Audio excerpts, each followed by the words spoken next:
السلام علیکم ورحمۃ اللہ وبرکاتہ۔ میں امید کرتی ہوں کہ آپ سب لوگ خیریت سے ہوں گے۔ الحمدللہ آج ہمارا سیرت نبی کا 15واں دن ہے۔ آج انشاءاللہ ہم دیکھیں گے کہ آپ صلی اللہ علیہ وآلہ وسلم کی زندگی میں کون سے اہم واقعات ہمارے سامنے آتے ہیں۔ جیسے کہ پچھلے لیکچر میں ہم نے دیکھا آپ صلی اللہ علیہ وآلہ وسلم کا مکہ کو فتح کرنا بغیر کسی جنگ کے، بغیر کسی خون خرابہ کے، اور کس طرح آپ صلی اللہ علیہ وآلہ وسلم نے اپنے دشمنوں کو معاف کیا اور ان کو عام معافی اور امان کا اعلان کیا۔ آپ صلی اللہ علیہ وآلہ وسلم کے اس طرز عمل کی وجہ سے بہت سارے لوگوں نے اسلام قبول کیا۔ اس کے بعد پھر آیا غزوہ حنین، جس میں مسلمانوں کو بظاہر شکست کا سامنا کرنا پڑا، صرف اس وجہ سے کہ مسلمانوں کے دلوں میں یہ خیال گزرا کہ آج تو ہم بہت زیادہ ہیں تعداد میں، ہم کم ہو کے بھی غالب آ گئے تھے، تو آج تو ضرور ہی فتح یاب ہوں گے۔ تو اللہ تعالیٰ نے فوراً ہی ان کی اصلاح کر دی اور بتا دیا فتح اور کامیابی صرف اللہ کی توفیق سے ہوتی ہے۔ تو آج انشاءاللہ ہم دیکھیں گے غزوہ تبوک، جو ایک اہم غزوہ تھا آپ صلی اللہ علیہ وآلہ وسلم کی زندگی کا۔ نحمد و نصلی علی رسولہ الکریم، اما بعد فاعوذ باللہ من الشیطان الرجیم، بسم اللہ الرحمن الرحیم۔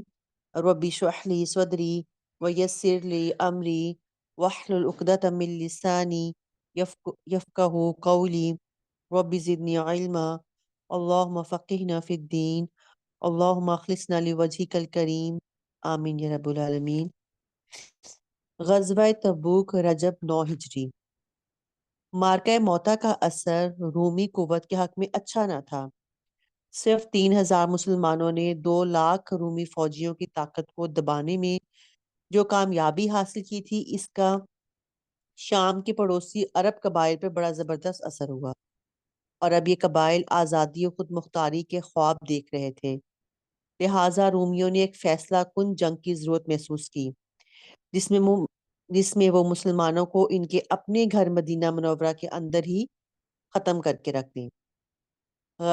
مارکہ موتا آپ کو یاد ہوگا، جس میں نبی صلی اللہ علیہ وآلہ وسلم نے پیشن گوئی کی تھی کہ اگر جن کو انہوں نے سپہ سالار بنا کے بھیجا تھا، اگر وہ شہید ہو جائیں تو ان کے بعد جعفر کے ہاتھ میں جھنڈا آئے گا، وہ قیادت کریں گے۔ اگر وہ شہید ہو جائیں تو پھر عبداللہ بن رواحہ کے ہاتھ میں آئے گا، اگر وہ بھی شہید کر دیے۔ وہ جب شہید ہو گئے تو اس کے بعد پھر جو تھا وہ حضرت خالد بن ولید کی سرکردگی میں مسلمانوں نے جو تھی وہ جنگ لڑی کہ موتا جو تھی، اور ایسی حکمت عملی انہوں نے اس میں اختیار کی جس کی وجہ سے یہ رومی یہ سمجھتے رہے کہ مسلمانوں کو برابر پیچھے سے مزید قوت مل رہی ہے، اور اس وجہ سے جو تھا وہ میدان چھوڑ کے بھاگ گئے۔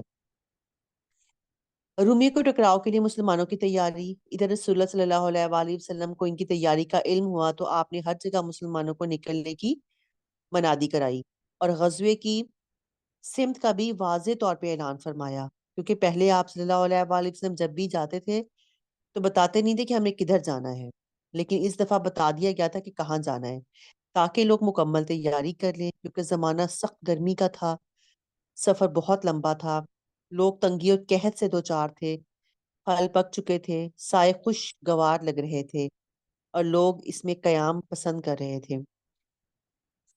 رسول اللہ صلی اللہ علیہ وآلہ وسلم نے اہل ثروت کو تنگ دستوں کی تیاری کی ترغیب دی اور ان سے جو کچھ بن سکے لے آنے کا کہا۔ سب سے پہلے حضرت ابوبکر صدیق اپنا سارا مال لے آئے، جو 4000 درہم تھا۔ رسول اللہ صلی اللہ علیہ وآلہ وسلم نے پوچھا، اپنی اہل و عیال کے لیے بھی کچھ باقی چھوڑا ہے؟ عرض کی، ان کے لیے اللہ اور اس کا اس کے رسول کو چھوڑا ہے۔ آپ اپنا عثمان بن عفان نے کہا کے بارے میں کہا، ہزار پالان اور کجاوے سمیت 300 اونٹ اور 50 گھوڑے دیے، اور کہا جاتا ہے کہ انہوں نے 900 اونٹ اور 150 گھوڑے دیے۔ نبی صلی اللہ علیہ وآلہ وسلم نے ان کے بارے میں فرمایا، آج کے بعد عثمان جو بھی کرے انہیں نقصان نہ ہوگا۔ یہ انہیں دعا دی تھی نبی صلی اللہ علیہ وآلہ وسلم نے، جو انہوں نے مال اللہ تعالیٰ کے دین کی سربلندی کی خاطر اللہ کی راہ میں دیا تھا۔ حضرت عبد الرحمن بن عوف 200 اوقیہ 8000 درہم چاندی لائے، جو حضرت عباس بہت سارا مال لائے، حضرت طلحہ، سعد بن عبادہ اور محمد بن مسلمہ وغیرہ بھی مال لے کر آئے۔ حضرت عاصم بن عدی 90 وسق 13,500 کلو کھجور لائے۔ بقیہ صحابہ نے بھی اپنی اپنی وسعت کے مطابق صدقات کی لائن لگا دی، یہاں تک کہ کسی نے 1 مد یا 2 مد صدقہ کیا، چونکہ وہ اس سے زیادہ کی طاقت ہی نہیں رکھتے تھے۔ عورتوں نے اپنے زیورات بھیجے۔ تنگ دست صحابہ آپ سے سواری طلب کرنے آئے تو آپ صلی اللہ علیہ وآلہ وسلم، میں کچھ نہیں پر آپ لوگوں کو سوار کروں، تو وہ اس حال کہ ان کی آنکھیں اس افسوس اش تھیں کہ ہر طرح کو چنانچہ انہیں حضرت عثمان اور حضرت عباس وغیرہ نے تیار کیا۔ اب کس کس طرح مسلمانوں نے، کس کس طرح صحابہ کرام نے اپنا مال، اپنی جان، اپنی ہر چیز دین کی سربلندی کے لیے خرچ کر دی۔ تو ایسے ہی تو نہیں ان کے بارے میں اللہ تعالیٰ نے کہا کہ اللہ تعالیٰ ان سے راضی ہوا اور وہ اللہ سے راضی ہوئے۔ اس موقع پر منافقین نے چہ بگویاں بھی کی، چنانچہ جنہوں نے زیادہ خرچ کیا انہیں ریاکاری کے طعنے دیے، جنہوں نے کم خرچ کیا ان کا مذاق اڑایا، اور رومیے سے ٹکراؤ کی جرت پر رسول اللہ صلی اللہ علیہ وآلہ وسلم کا بھی مذاق اڑایا۔ جب باز پرس کی گئی تو کہنے لگے ہم تو محض دل لگی کی باتیں کر رہے تھے۔ مطلب منافقین مسلمانوں کو، صحابہ کرام کو کسی حال میں جینے نہیں دیتے تھے۔ یہ صرف اس دور کا مسئلہ نہیں تھا، یہ آج کے دور کا بھی یہی مسئلہ ہے۔ آپ نیکی کے کام کریں تو لوگ کہتے ہیں ریاکاری کر رہے ہیں، نہ کریں تو نہ کرنے کے طعنے دیتے ہیں، مطلب کسی بھی حال میں انسان کو خوش نہیں رہنے دیتے۔ اور یہی مسئلہ ہے سب سے بڑا، اگر ہم لوگوں کو خوش کرنے لگ جائیں تو ہم انہیں کبھی خوش نہیں کر سکتے۔ اگر ایک کو راضی کریں گے تو دوسرا ناراض ہو جائے گا، تو اس سے بہتر ہے کہ لوگوں کے رب کو راضی کریں۔ اگر اس کو راضی کر لیں گے تو لوگوں کی طرف سے وہ خود ہی ہمیں غنی کر دے گا، کہ ہمیں پرواہ ہی نہیں ہوگی کہ کون ہم سے راضی ہے اور کون ہم سے راضی نہیں ہے۔ یہی طرز عمل صحابہ کرام کا بھی تھا۔ ادھر منافقین اور بدوی بناوٹی عذر لے لے کے آئے، بہانے کر رہے تھے اور نبی صلی اللہ علیہ وآلہ وسلم سے غزوہ میں شرکت سے رخصت کی اجازت مانگ رہے تھے۔ آپ نے اجازت دے دی۔ ان کے علاوہ بعض مسلمان محض سستی کی وجہ سے پیچھے رہ گئے۔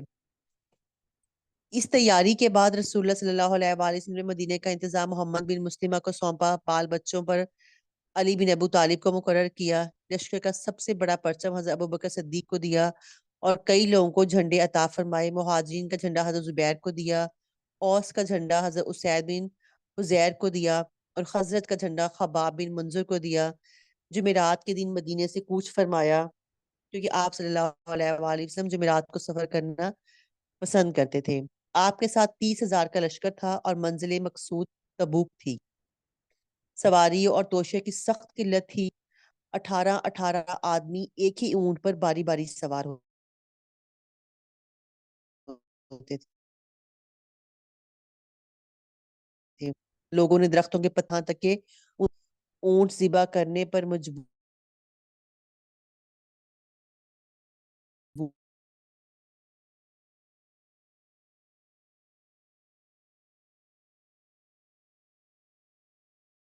شمایا۔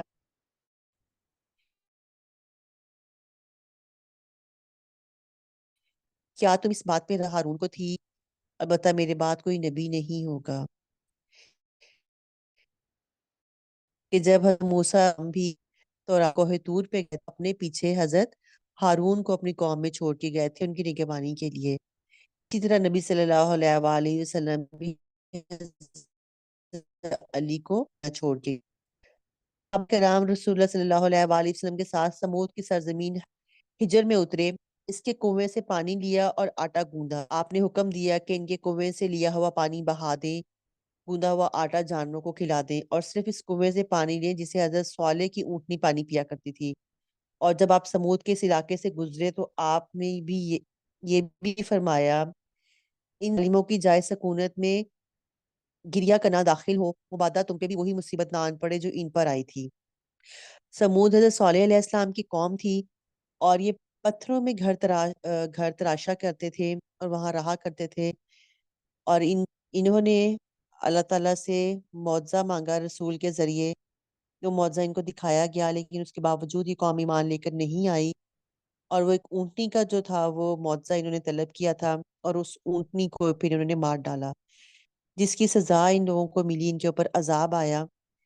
تو وہ پھر جب صحابہ کرام اس علاقے سے گزرے تو کنویں سے پانی لے لیا جہاں سے وہ لوگ پانی لیا کرتے تھے، تو آپ صلی اللہ علیہ وآلہ وسلم نے منع کر دیا، اور پھر یہ بھی کہا کہ کبھی ایسی جگہ پہ داخل ہو جہاں پہ جو جیسے آثار قدیمہ ہوتے ہیں، یا جیسے کسی بستی پر عذاب آیا ہو تو وہاں سے روتے ہوئے گزرنا چاہیے، اور تیزی سے وہ جگہ پار کر لینی چاہیے۔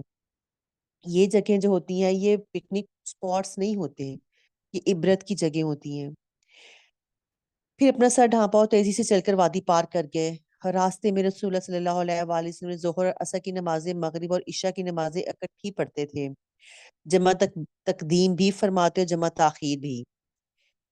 یہ بھی آپ صلی اللہ علیہ وآلہ وسلم کی نمازوں کے متعلق بک ہے نماز نبوی، اس میں بہت ڈیٹیل سے ہر چیز کا ذکر کیا گیا کہ کون سی نمازیں ہم جمع کر سکتے ہیں، کیسے کر سکتے ہیں۔ تبوک میں اتر چکے تو حضرت ابو خثیمہ آن ملے، یہ سچے مومن تھے، بغیر کسی عذر کے بچھڑ گئے تھے، سخت گرمی کا دن تھا، اپنے باغ میں آئے تو دیکھا دونوں بیویوں نے اپنے اپنے چھپر پانی کے چھینٹے دے کر آراستہ کر رکھے، کھانا اور ٹھنڈا پانی بھی فراہم کر رکھا ہے۔ انہوں نے کہا رسول اللہ صلی اللہ علیہ وآلہ وسلم تو سخت گرمی میں ہے، اور ابو خثیمہ ٹھنڈے سائے، میٹھے پانی اور خوبصورت عورتوں میں، یہ انصاف نہیں، واللہ میں تم میں سے کسی کے چھپر میں نہیں داخل ہوں گا یہاں تک کہ رسول اللہ صلی اللہ علیہ وآلہ وسلم سے جا ملوں، تم دونوں میرے لیے توشہ تیار کر دو۔ انہوں نے ایسا ہی کیا، پھر اپنے اونٹ پر سوار ہوئے، تلوار اور نیزہ لیا اور چل پڑے، یہاں تک کہ رسول اللہ صلی اللہ علیہ وآلہ وسلم سے اس وقت ملے جب آپ تبوک میں اتر چکے تھے۔ رومیوں کو تبوک میں رسول اللہ صلی اللہ علیہ وآلہ وسلم کی آمد کا علم ہوا تو ان کے حوصلے ٹوٹ گئے، ان کو اندازہ ہی نہیں تھا کہ آپ صلی اللہ علیہ وآلہ سے مقابلہ کرنے کے لیے اتنی دور آ جائیں گے۔ مقابلے کی ہمت نہ ہوئی اور وہ اندرون ملک بکھر گئے۔ رسول اللہ صلی اللہ علیہ وآلہ وسلم نے 20 دن قیام فرمایا، دشمن پر روب ڈالا اور وفود کا استقبال کیا۔ آپ کے پاس ایلیا اور حاکم یوحنا بن روبہ آیا، اس کے ساتھ جرابہ، ازرحہ اور مینا کے بھی وفود آئے، انہوں نے جزیہ دینے کی شرط پہ صلح کی مگر مسلمان نہ ہوئے۔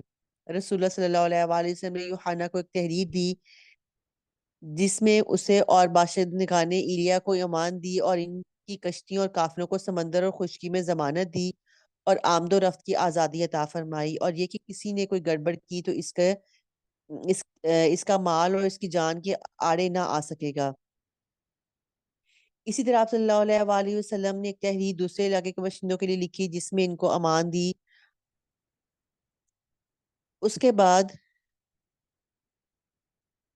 دومت جندل کے عقیدر کی گرفتاری، رسول اللہ صلی اللہ علیہ وآلہ وسلم نے حضرت خالد بن ولید کو 420 سواروں کی ساتھ دومت الجندل کے عقیدر کی طرف روانہ کیا اور فرمایا تم اسے نیل گائے کا شکار کرتے ہوئے پاؤ گے۔ حضرت خالد بن ولید تشریف لے گئے، اور جب فاصلہ اتنا کم رہ گیا کہ قلعہ نظر آ رہا تھا تو ایک نیل گائے نکلی اور قلعے کے دروازے پر سینگ رگڑنے لگی۔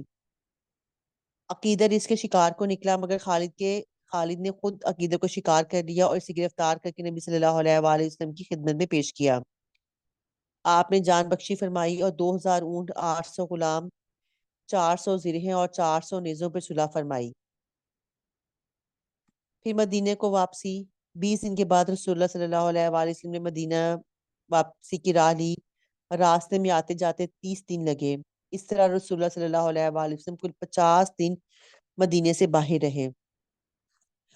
راستے میں لشکر ایک گھاٹی سے گزرا تو لوگوں نے وادی کی راہ لی اور رسول اللہ صلی اللہ علیہ وآلہ وسلم نے گھاٹی کا راستہ اختیار کیا۔ آپ کے ساتھ صرف حضرت عمار تھے جو اونٹنی کی نکیل تھامے ہوئے تھے، اور حضرت حذیفہ بن یمان تھے جو اونٹنی کو ہانک رہے تھے۔ موقع غنیمت جان کر 12 منافقین نے قتل کے ارادے سے آپ صلی اللہ علیہ وآلہ وسلم کا پیچھا کیا اور آپ کے انتہائی قریب آ گئے۔ چہروں یہ چہروں پر کپڑا باندھے ہوئے تھے۔ آپ نے حضرت حذیفہ کو بھیجا کہ ان کی سواریوں کے چہروں پر اپنی ڈھال سے ضرب لگائیں۔ انہوں نے ضرب لگائی تو اللہ نے منافقین پہ روب ڈال دیا اور وہ تیزی سے بھاگ کر لوگوں میں جا ملے۔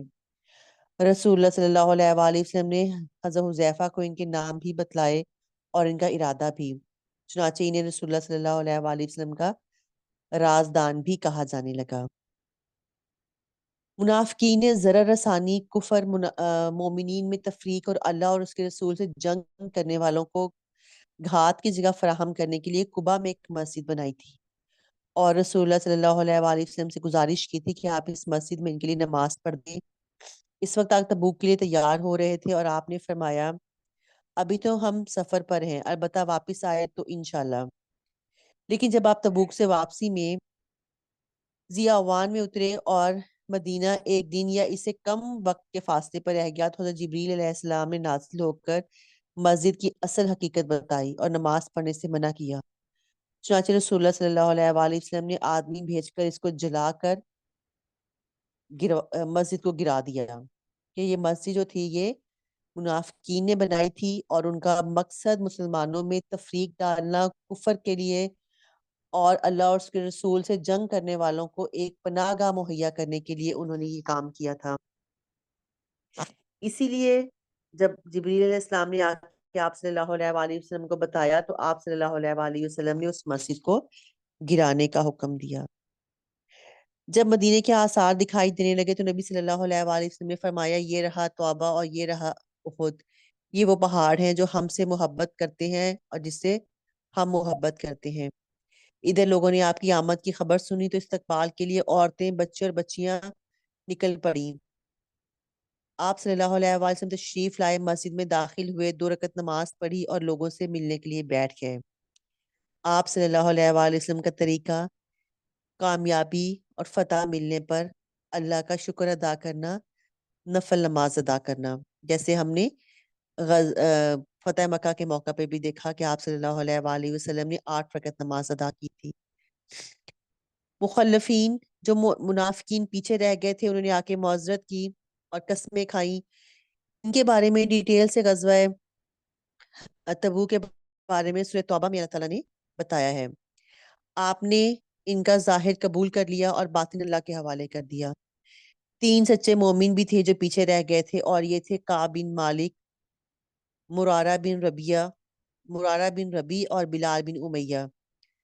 انہوں نے سچ سچ کہا کہ کوئی عذر نہیں تراشا، جھوٹ نہیں بولا کہ آپ صلی اللہ علیہ وآلہ وسلم کے سامنے کوئی بہانہ نہیں کیا کہ ہم کیوں رہ گئے تھے پیچھے۔ انہوں نے سچ سچ بتا دیا کہ نبی صلی اللہ علیہ وآلہ وسلم نے حکم دیا کہ اللہ کے فیصلے کا انتظار کریں اور مسلمانوں کو حکم دیا کہ ان سے بات چیت بند کر دیں۔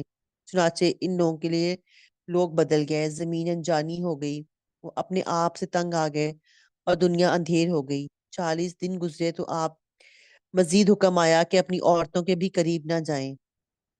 50 دن پورے ہوئے تو اللہ تعالیٰ نے ان کی قبولیت توبہ کی آیت نازل فرمائی اور فرمایا اللہ نے ان 3 آدمیوں کی بھی توبہ قبول کی جن کا معاملہ مؤخر کر دیا گیا تھا، یہاں تک کہ جب زمین اپنی کشادگی کے باوجود ان پر تنگ ہو گئی، ان کی جان پر بن آئی اور انہوں نے یقین کر لیا کہ اللہ سے بھاگ کر پناہ کی کوئی جگہ اور نہیں ہے، اور اگر ہے تو اسی کی طرف ہے، تو اللہ نے ان پر مہربانی کی تاکہ وہ توبہ کریں۔ یقیناً اللہ توبہ قبول کرنے والا رحیم ہے۔ اس سے مسلمانوں اور پیچھے رہ جانے والوں میں خوشی کی لہر دوڑ گئی۔ لوگوں نے ایک دوسرے کو خوشخبری اور مبارکباد دی، انعام دیے اور صدقے کیے، اور یہ ان کی زندگی کا مبارک ترین دن تھا۔ اس موقع منافقین کا بھانڈا پھوڑ دیا، ان کے جھوٹ کا راز کھول دیا اور سچے مومنین کو بشارتیں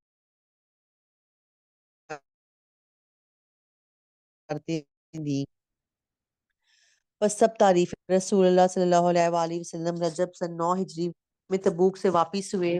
اسی مہینے نجاشی شاہ حبشہ نے وفات پائی۔ رسول اللہ صلی اللہ علیہ وآلہ وسلم نے مدینہ میں اس کی غائبانہ نماز جنازہ پڑھی۔ پھر شعبان 9 ہجری میں آپ صلی اللہ علیہ وآلہ وسلم کی صاحبزادی حضرت ام کلثوم نے وفات پائی۔ آپ نے ان کی نماز جنازہ پڑھی، بقیع میں دفن فرمایا اور سخت غمگین ہوئے۔ حضرت عثمان سے فرمایا اگر میری تیسری بیٹی ہوتی تو میں اسے بھی تمہارے ساتھ بیاہ دیتا۔ پھر ذی القعدہ 9 ہجری میں منافقوں کا سردار عبداللہ بن ابی فوت ہوا۔ رسول اللہ صلی اللہ علیہ وآلہ وسلم نے اس کے لیے دعائے مغفرت کی اور اس کی نماز جنازہ پڑھی۔ حضرت عمر نے اس کی نماز جنازہ پڑھنے سے آپ کو روکنے کی کوشش کی مگر آپ نہ مانے۔ پھر قرآن کریم کی وہ آیت نازل ہوئی جس میں منافقین کی نماز جنازہ پڑھنے سے بھی منع کر دیا گیا کہ آپ کسی بھی منافق کی نماز جنازہ نہیں پڑھیں گے۔ اس کے بعد پھر فرضیت حج 9 ہجری اور حجۃ الوداع 10 ہجری۔ عرب یہ سمجھتے تھے کہ وہ دین ابراہیم پر ہیں اور اس دین کا شعار اب تک انہوں نے قائم رکھا ہے۔ وہ بیت اللہ شریف کا حج تھا، چنانچہ وہ ہر سال حج کا زبردست اہتمام کرتے تھے۔ اس میں انہوں نے بہت سی تبدیلیاں کر کے کئی بدعتیں شامل کر دی تھیں۔ جب رسول اللہ صلی اللہ علیہ وآلہ وسلم نے 8 ہجری میں مکہ فتح کیا اور حضرت عطا بن اسید کو اس کا امیر مقرر کیا تو اس سال انہی کی امارت میں مسلمان اور مشرکین سب نے حج کیا، جیسا کہ وہ زمانے جاہلیت سے حج کرتے آ رہے تھے۔ کوئی چیز تبدیل نہیں کی گئی۔ لیکن اگلے سال 9 ہجری کا حج آیا تو آپ صلی اللہ علیہ وآلہ وسلم نے حضرت ابوبکر صدیق کو حج کا امیر بنا کر بھیجا کہ وہی لوگوں کو حج کرائیں۔ وہ ذی القعدہ 9 ہجری کے اواخر میں 300 اہل مدینہ کے ساتھ روانہ ہوئے۔ ان کے ساتھ قربانی کے لیے رسول اللہ صلی اللہ علیہ وآلہ وسلم کے 20 اور اپنے 5 اونٹ تھے۔ اس کے بعد سورہ برات یا سورہ توبہ کی ابتدائی آیات نازل ہوئیں جن میں ان تمام مشرکین سے عہد توڑنے کا حکم تھا جنہوں نے اپنے عہد کی پاسداری نہیں کی تھی، اور ان کو اور ان لوگوں کو جن کا سرے سے کوئی عہد ہی نہیں تھا 4 مہینے کی مہلت دی۔ 4 مہینے میں گھوم پھر کے دیکھ لیں تاکہ انہیں معلوم ہو جائے کہ وہ اللہ کو بے بس نہیں کر سکتے، اور یہ کہ اللہ کافروں کو رسوا کر کے رہے گا۔ البتہ جو مشرکین اپنے عہد پہ قائم تھے انہوں نے اسے توڑا نہیں تھا اور مسلمانوں کے خلاف کسی کی مدد بھی نہیں کی تھی۔ ان کا عہد پورا کرنے کا حکم دیا گیا۔ یہ آیات نبی صلی اللہ علیہ وآلہ وسلم نے حضرت علی کو دے کر بھیجا کہ وہ حج اکبر کے دن انہیں لوگوں تک پہنچا دیں، اور فرمایا کہ میری طرف سے میرا ہی آدمی اعلان کرے گا۔ حضرت علی کی ملاقات حضرت ابوبکر صدیق سے ہوئی۔ سیدنا ابوبکر صدیق نے پوچھا امیر ہو یا مامور؟ حضرت علی نے فرمایا مامور۔ چنانچہ وہ حضرت ابوبکر صدیق کے پیچھے نماز پڑھتے رہے۔ حضرت ابوبکر نے لوگوں کو حج کرایا۔ جب 10 ذی الحج قربانی کا دن آیا تو حضرت علی نے جمرہ کے پاس کھڑے ہو کر لوگوں پر سورہ برات کی ابتدائی آیات پڑھی جس میں عہد توڑنے، مہلت دینے اور پابندی کرنے والوں کو عہد پورا کرنے کا حکم ہے۔ حضرت ابوبکر صدیق نے کچھ لوگوں کو بھیج کر یہ منادی کرا دی کہ اس سال کے بعد کوئی مشرک حج نہیں کر سکتا اور نہ ہی کوئی برہنہ آدمی بیت اللہ کا طواف کر سکتا ہے۔ اس طرح حج کا وہ طریقہ جو پہلے سے مشرکین عرب میں چلا آ رہا تھا وہ ختم کر دیا گیا، اور اس کے بعد 10 ہجری میں نبی صلی اللہ علیہ وآلہ وسلم نے اپنی زندگی کا ایک ہی جو حج انہوں نے کیا جسے حجۃ الوداع کہا جاتا ہے وہ کیا۔ اب کیونکہ اسلام ہر طرف پھیل رہا تھا تو آپ صلی اللہ علیہ وآلہ وسلم کے پاس مختلف وفود آ رہے تھے مختلف علاقوں سے، اور مختلف قبائل کے جو لوگ تھے وہ آتے تھے آپ کے پاس آ کے دین سیکھا کرتے۔ اگر ان کو اس چیز سمجھ آتی تو اس اسلام کو قبول کر لیتے اور جا کے اپنے علاقے میں پھر اس کی تبلیغ شروع کر دیتے۔ آپ کے پاس اس دوران بہت سارے وفود آئے جنہوں نے اسلام قبول کر لیا، جن میں سے کچھ وفود جو تھے وہ مستثنا تھے، جیسے بنو حنیفہ کا ایک وفد آیا تھا، انہوں نے اسلام قبول نہیں کیا، اور مسلمہ کذاب کا ایک وفد آیا تھا، انہوں نے اسلام قبول نہیں کیا تھا۔ اس کے علاوہ اکثر جو آپ کے پاس وفد آتے تھے انہوں نے اسلام قبول کر لیا۔ اسی لیے جو سلسلہ تھا اس سال کو جو سلسلہ 9 ہجری سے شروع ہوا اور 10 ہجری تک چلتا رہا، اس کو عام الوفود بھی کہا جاتا ہے کہ اس میں مختلف وفد آپ کے پاس آتے رہے اور آ کر دین اسلام کی تعلیم حاصل کرتے رہے، دین کو سیکھتے رہے اور جا کے اپنے علاقوں میں اس کو سکھاتے رہے۔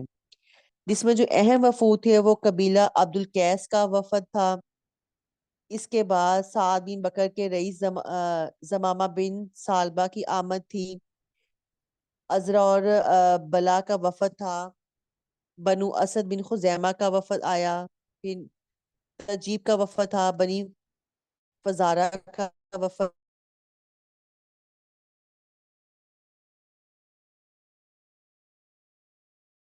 آیا۔ نجران آیا، ذکر تو طائف کا وفد آیا۔ پھر بنو عامر بن سعصا کا وفد تھا،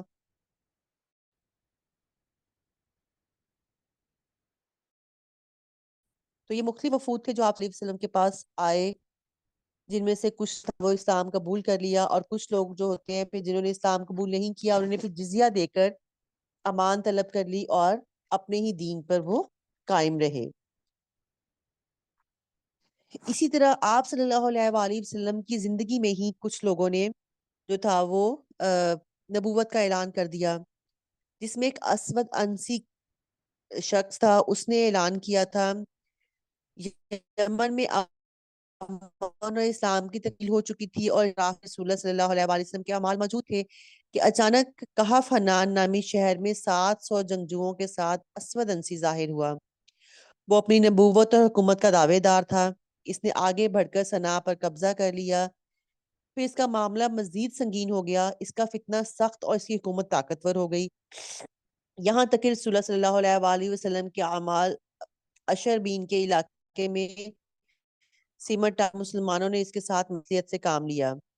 یہ سلسلہ 3 یا 4 مہینے جاری رہا، پھر حضرت فیروز اور ان فارسی ساتھیوں نے جو مسلمان ہو چکے تھے ایک چال چلی، جس کے نتیجے میں اسے قتل کر سر کاٹ سے باہر لے کر اس کے ساتھی بھاگ نکلے اور اسلام اور اہل اسلام غالب آ گئے۔